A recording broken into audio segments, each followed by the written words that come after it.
that bad. Compare to you? Don't compare yourself to me. I want to go to the left hook like you. Let me see. Someone's got to help Ray into the chair since he's blindfolded. Tell me, like, Well, I don't know. yeah.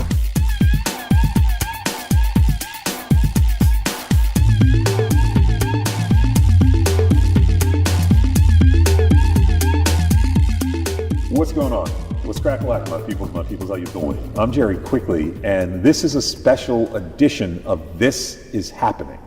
Welcome to the Artist Corner on Fridays of This Is Happening, and today, in today's Artist Corner, I happen to be, you might hear a slight echo in spite of the great acoustics of our lav mics, because I'm coming to you from the lobby of the Los Angeles Theater Center. And the reason that we're here today is to speak with acclaimed playwright as well as theater maker and academic Oliver Meyer about his brand new play called Members Only, which is actually a part two, if you will, for Oliver's one of Oliver's very well-known plays, Blade to the Heat. And I couldn't be happier to be able to sit down with Oliver here in his environment. Oliver Meyer, how are you? I'm doing great. Thanks for being here. It's good to see you, Jerry. And the reason that I'm here today is to speak with acclaimed playwright, theater maker, teacher, and I really consider him to be a poet, Mr. Oliver Meyer, and the play Members Only is really, I think, something of like a part two to Blade to the Heat, but we're going to find out all about that with Oliver Meyer. Oliver, how you doing? Doing fabulous. So happy you're with us today. Yeah, I love seeing you. Anytime I get to see you, I'm happy. That's great. And so I want to jump right in to Members Only. But before I jump into that, I have to ask the basic question that I ask of many artists, because you never know what their response will be. And the question I have is, what's wrong with you? Like, why would you spend your life putting plays on stage? Why are you a playwright? What's broken in you that brought you to this crucible? Whatever's broken, it ain't going to get fixed at this point. Okay. We're talking 33 years. Right. And sometimes I wake up and I wonder. And my wife and I always tell our students or friends, we're like, hey, if you can do something else, you should go do it. Right. Because you're not going to make any money in the theater. You're going to have a lot of partners. If you find a life partner like I did with my wife, then you get very lucky. The accolades they can be very far between. And if you're waiting for that, you're going to wait a long time. So yeah, all those reasons that you would think are the shitty ones, or the bad ones, Right. the wrong ones. The ones that are the good reasons, I think, you have to have joy in your life. Yeah. And I'm a playwright with an accent on the play. I love the right part, the building, the balancing, the right and wronging, the sacred writing. I love all of that. But I adore the play. And I love to be able to do that in my own way, on my own time, on a daily basis. And I'm willing to forego, maybe a film career, a television career, a lot of other careers that possibly I might have found, in order to get the joy of being alone with the games in my head and in my heart, and the ability, the opportunity to share them with really great people. I think that's the other thing, is I like hanging out with really great actors and directors and musicians, and I feel lucky when I do that. So yeah, I think I did fall on my head at some point. No doubt I got punched a couple of times as a teenager, and it probably addled me, but it addled me in a way that I'm able to enjoy myself very much in this vocation. Right. What was the first time that you sat down and said, I'm writing a play for stage? What was it that motivated you to take on that effort? First, it was loneliness. I turned into a very good student. I was a very middling student as a child, but by the time I made my college years, my father had passed away, and it kind of sobered me, and I became this kind of wicked good student, and I got to go to Cornell, and then I went to Oxford. And when I went to Oxford, it was 1984. And Reagan had been reelected, and Americans were very unpopular, and I felt very lousy about being an American. And nobody would talk to me. I saw the kind of the effects of our decision making in a very personal way by being outside of the country at that time. And I thought, well, one of the only ways I'm going to meet any girls, the way I'm going to get a drink with any friends, is probably to do some theater. Because then if I get a part, they're going to have to kind of have me around. Right. And so I had a few months where I was in several plays, but I'm a lousy actor. So I at a certain point that wore off, but at least I made a couple of friends. Right. And a couple of them were very talented. So that when I was out drinking with them after a show, I said, well, I'm going to write you guys something. And the first one I wrote was very bad. The second one I wrote, whether good or bad, got done professionally and then got taken to the Edinburgh Fringe and got reviewed. So that I was a 19-year-old kid who'd had a professional play done already in a foreign country. Right. And it was addicting. And also, I was working with really good people again. From the start, I've had the luck of working with really serious people. I'm not necessarily saying famous people. You know this. You work with the best people in the whole world, and it's addicting. Yeah. Once you start doing that, there's no better drug. Yeah. And what they see in us, God only knows. But 33 years later, I know quite a while for you, we're still in the business. Yeah. And a lot of it's because we've been lifted by them. Yeah, exactly. So it cured my loneliness. All right, let's talk a little bit about those relationships, because I think outside of the world of artists, people that aren't artists, they don't have any clue about about what relationships are like, both personal and artistic, within the world of the art that you're trying to create, and how it impacts and influences how you kind of roll things out, or even potentially, your kind of timeline, your set of opportunities. What were some of the most critical kind of moments that you feel you had in your life as an artist that involved, interacting or collaborating with someone else, either individual or group of folks? How did those interactions help make you a better artist? Because I think that as a playwright you are necessarily made better by those interactions, or you end up doing solo shows. You may do both, but ultimately the interactions that you have with your collaborators are so foundational to, in my case, the realization of my work. I didn't know I could build something that beautiful. I couldn't have built something that beautiful without my collaborators. Yeah. So what has your relationship been like with your collaborators, and how important are they to you? It's been wonderfully important. It's been rather tragic, maybe until recently, and maybe with one big exception with my wife, Marlene Forte, who I find to be a great actress and who feeds me in many ways, in my artistic self, and who's in this play Members Only. But quite a few of my early collaborators, particularly directors, are dead now, and died, I think, before their time. And so I had this kind of wonderful moment, particularly around the time of Blade to the Heat, when I was working with some very, very strong artistic talents. But this was the age of AIDS. It was the age of some of the medical advancements that we're now blessed with weren't around at the time.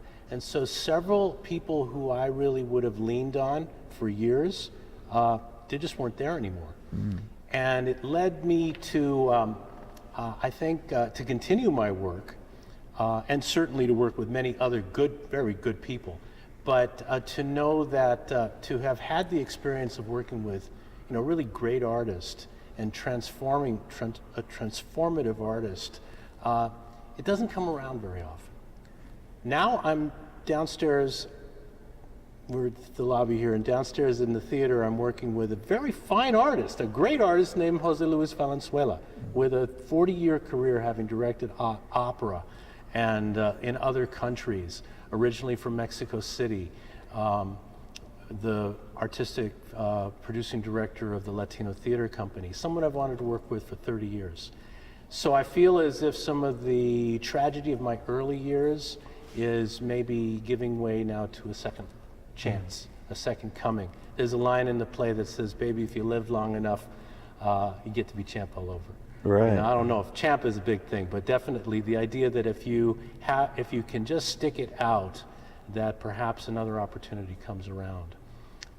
So I didn't really name names there, but I would say that a lot of the people that I really loved and learned from, they're not all dead, but they've moved on or moved away from the theater, and I just try to remember them in the work. Right. Let's talk a little bit about Blade to the Heat, but I want to kind of talk about it in some ways as what was it that was left either unsaid or not fully said in Blade to the Heat that made you, that called to you and gnawed at you year after year after year and eventually called you back to, your word processor to have you sit down and create Members Only? What is the relationship between Blade to the Heat and Members Only? When I wrote Blade to the Heat, and when we had it, I wrote it really quickly. I wrote it in Studio City, really near KPFK, over about a 5-day period of fever. And when we did the first reading at the John Anson Ford, it was the same night that Magic Johnson came out as HIV positive. Oh, and that was a life-changing moment. And if people remember, for so many people in this country. it was. And he had to leave the game at his very top of his game. Players wouldn't play with him. When he returned to the game, referees wore latex on their hands. Karl Malone refused to come near him because he was afraid to breathe his air, much less touch his sweat. And a lot of us knew in 1992 or thereabouts, 91, 92, that Karl Malone had nothing to worry about if we had friends in the medical community or had experience with AIDS. But the misinformation was so grand on such an international scale that you also had to understand someone like Karl Malone, even if you got angry with him. So I wrote this play about the dangers of sexual activity and behavior, particularly among men, but also with women in the picture, around the fight game, around boxing, which I seem to think would be the most extreme place to deal with an outing of a homosexual character. Maybe the Marines, or maybe, I don't know. I don't even think the Marines are as bad as the fight game, particularly in the 1960s where I said it. But when I did the play, I think quite rightly, many people read it as an AIDS play. And the play was set in 1959 to 62. So what were they thinking? It was, AIDS wasn't on the picture in the scene until the early 80s. Well, they knew that I was perhaps going back in period in order to understand our moment in that time. And I did a decent enough job that a lot of people got it. And a lot of people had to go home and think about it, maybe check themselves. But I thought I could actually bring this character to the age of AIDS. And that's what we're doing in Members Only. That play ended with him in his early 20s, and I think about the early 60s. So 20 years from there, 1982. I'm 20 years older myself. The actor playing Quinn at the Mark Taper in 1996 is playing Pete Quinn now. Wow. We're all older. We've all been through the mill. And I think we have something to say about how we've grown, but also how much we've backslid when it comes to the way we deal with one another's choices. And I think very much of a sexual nature, which is a deep identifier, not the only one, but a big one, to determine who we are and who we really are and what we love, how we love. And so I thought that if I revisited with a coterie of people who I could trust, and boy, that includes my wife in the show, John Huertas, a brilliant actor on This Is Us, Darren Henson, a fabulous actor, actors from the Latino Theater Company, actually Gabriela Ortega, who was a student of mine at USC, who's now in the company, and Ray, that I thought we could really take another bite of the apple, look at a moment when people were living their lives very much the way I think we are now, with no idea of the danger of that they were in the line of fire. And I wonder what danger we're in now. I pray that there is none, but I know as a person living on this planet for more than 50 years, there's something we don't know that's out there. Right. In 1982, my mother stopped me and said, wear a condom, there's something out there. And it went right through me like a spear. And she didn't even know either, but she worked at County General Hospital here, and she knew something was up. And I like to think she saved my life. Who knows?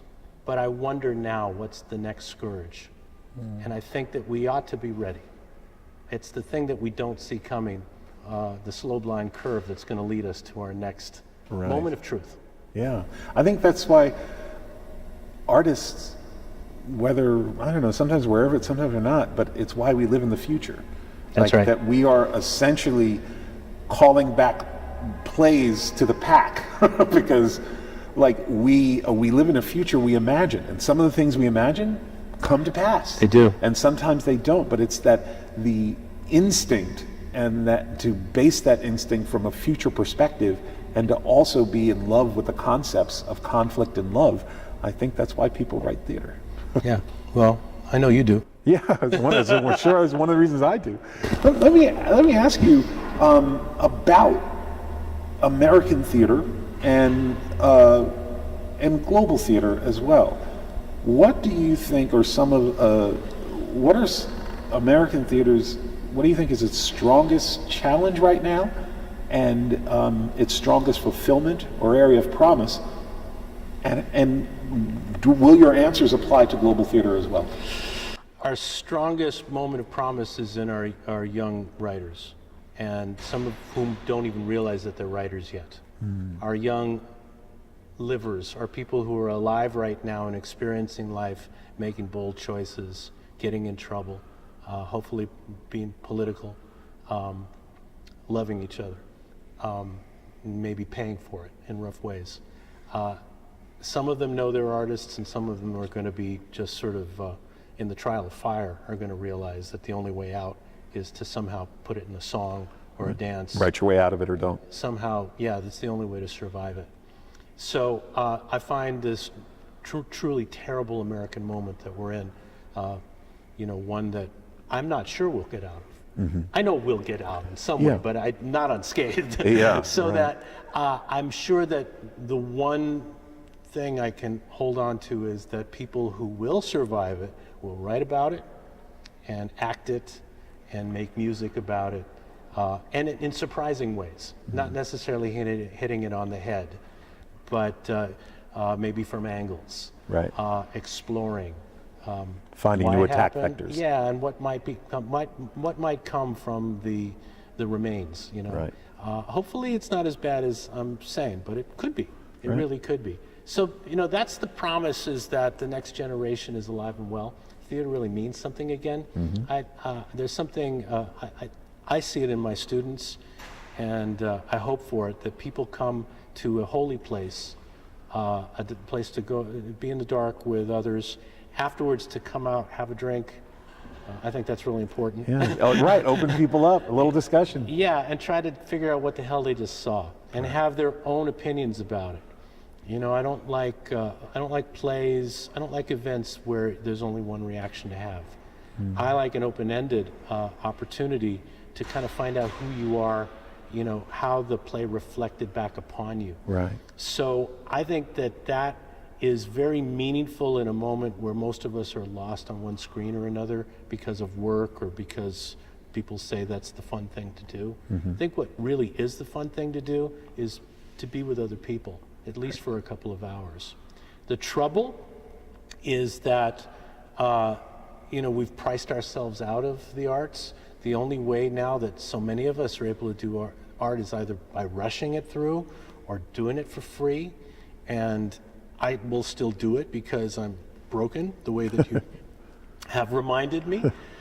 But I know a lot of other people can't, and I have to respect them if they go into some kind of white-collar world or blue-collar world just to try to make ends meet. They got families, got mouths to feed. They deserve that as Americans, and they're not going to get it from our business. So that is the biggest sort of horror of the moment, is that a lot of wealthy people are going to let us strangle to death.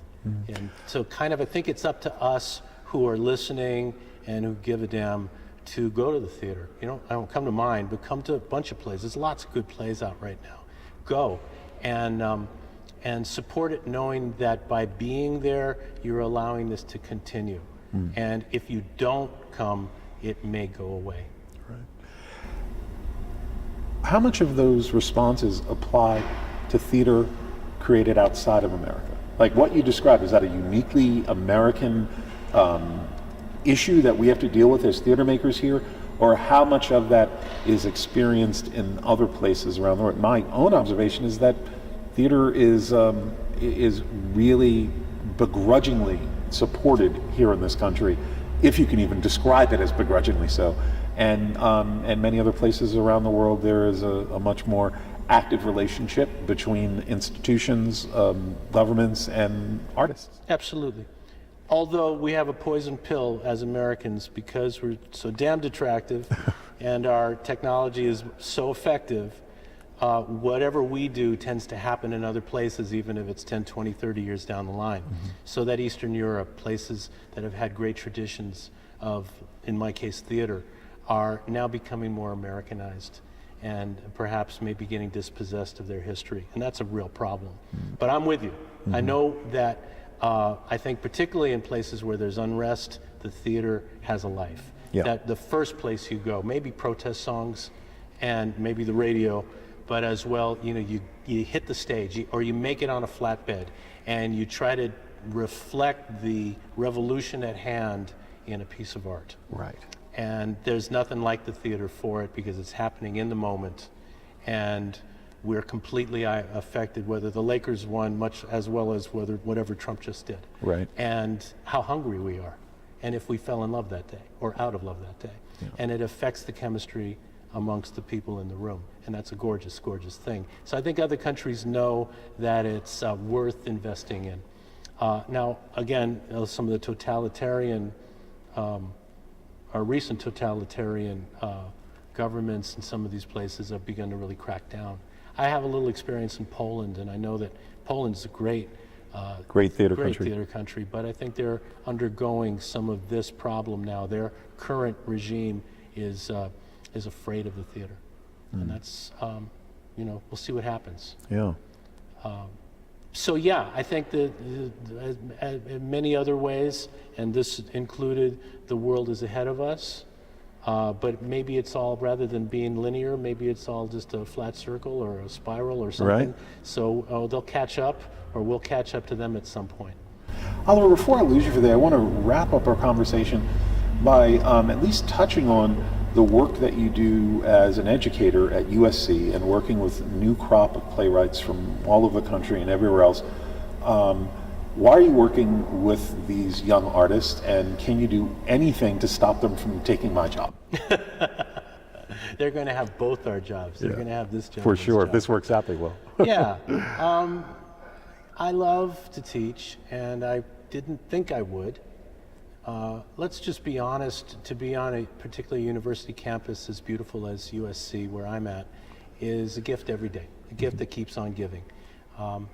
Here we are located, we're right now downtown LA, and USC is so close to that, and yet you feel almost as if you're not in LA, or maybe not even in the US in some ways. All universities have a kind of pristine, if they're any good, I think, have a kind of pristine root of that maybe goes back, in Western culture to the Greeks, and in Eastern culture, I don't know, China, Byzantium, wherever it might be, but Toledo, the great learning houses, and where we're dealing with multiple languages, when we're dealing with different kinds of strategies, philosophical and artistic, to try to open up our hearts and trying to find out who we really are.